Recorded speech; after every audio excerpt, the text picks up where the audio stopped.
The idyllic peace of Kashmir was shattered on April 22, 2025. Gunmen opened fire on a group of tourists in Pahalgam, a popular resort town. 26 people were killed, most of them Indian citizens. The attack sent shockwaves through India and raised tensions with Pakistan to a fever pitch. India was quick to blame Pakistan-based militants for the massacre. They pointed fingers at the Kashmir Resistance Front, a group with known links to Pakistan's intelligence agency, the ISI. The Kashmir Resistance Front has been waging a violent insurgency against Indian rule in Kashmir for decades.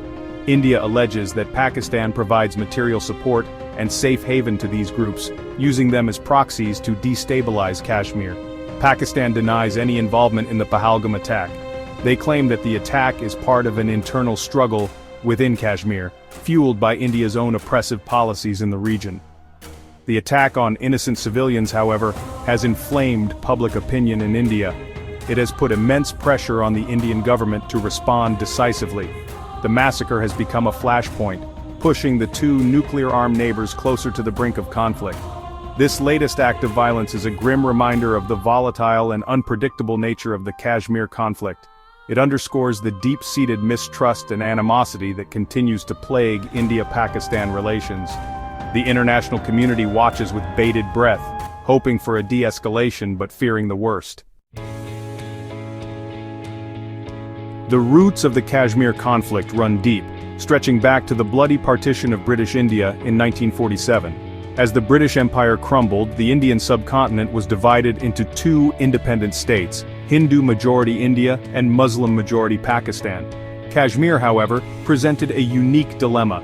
The region was predominantly Muslim but ruled by a Hindu Maharaja. The Maharaja hesitated to join either India or Pakistan, hoping to maintain Kashmir's independence. This indecision proved fatal. As Pashtun tribesmen, allegedly backed by Pakistan, invaded Kashmir, the Maharaja acceded to India in exchange for military assistance. This triggered the first of 3 wars between India and Pakistan over Kashmir. The 1947-48 war ended with a ceasefire line dividing Kashmir between India and Pakistan. However, the underlying issue of Kashmir's final status remained unresolved. A UN resolution called for a plebiscite to allow the Kashmiri people to decide their own fate. This plebiscite, however, never materialized. Over the decades, Kashmir has witnessed several uprisings and periods of intense violence. In the late 1980s, an armed insurgency erupted in Indian-administered Kashmir, fueled by allegations of human rights abuses by Indian security forces and a desire for independence or merger with Pakistan. India and Pakistan fought another war over Kashmir in 1965, followed by a brief but bloody conflict in 1999. Despite numerous attempts at dialogue and mediation, the Kashmir issue remains a festering wound in the India-Pakistan relationship. Adding a terrifying dimension to the Kashmir conflict is the fact that both India and Pakistan possess nuclear weapons. India conducted its first nuclear test in 1974, followed by Pakistan in 1998. This development transformed the regional security landscape, raising the stakes of any conflict between the two countries to an unprecedented level. The danger of a nuclear exchange between India and Pakistan is not merely theoretical.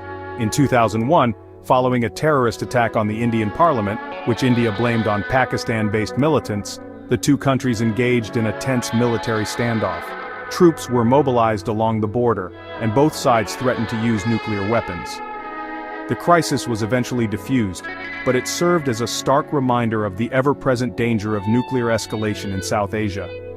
The lack of transparency and communication between the two countries regarding their nuclear doctrines and capabilities further exacerbates the risk.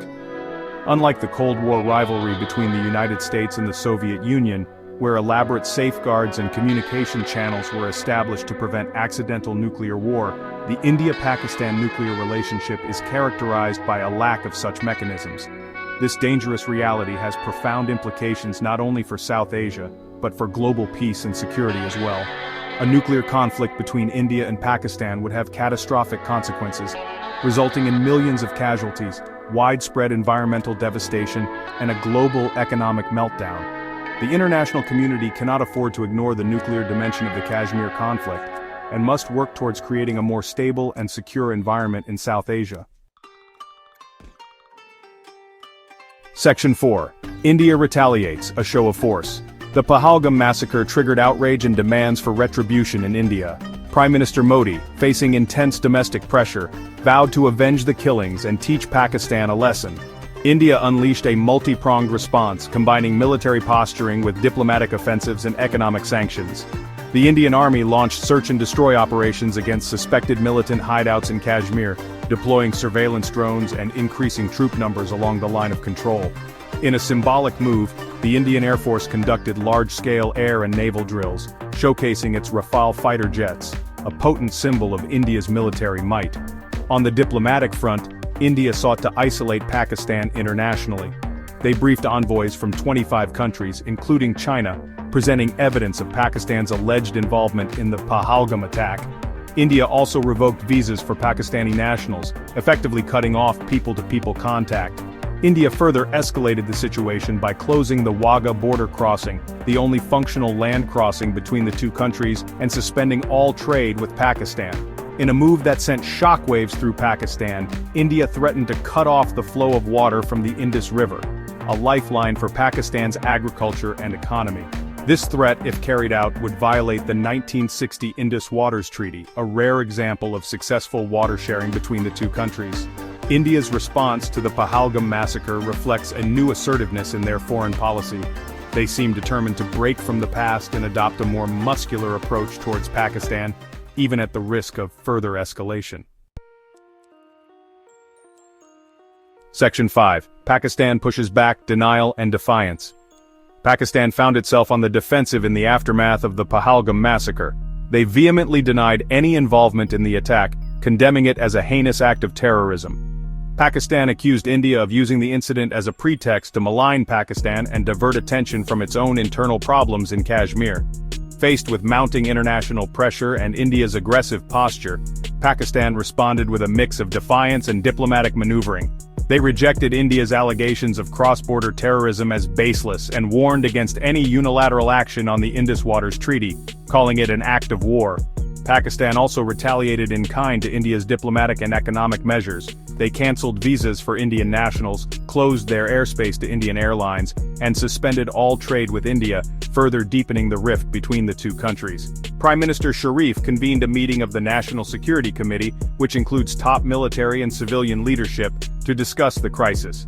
Pakistan also launched its own diplomatic offensive, reaching out to key international actors, including China, Saudi Arabia, and Turkey, to garner support for their position. While Pakistan's denials of involvement in the Pahalgam attack might have found some takers internationally, their close ties with militant groups operating in Kashmir are well documented. The international community remains skeptical of Pakistan's claims and urges both sides to exercise restraint and engage in dialogue.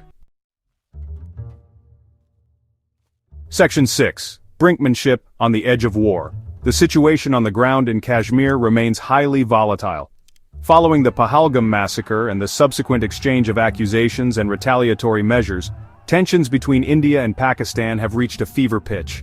The two nuclear-armed neighbors are now engaged in a dangerous game of brinkmanship, with each action and counteraction pushing them closer to the brink of war.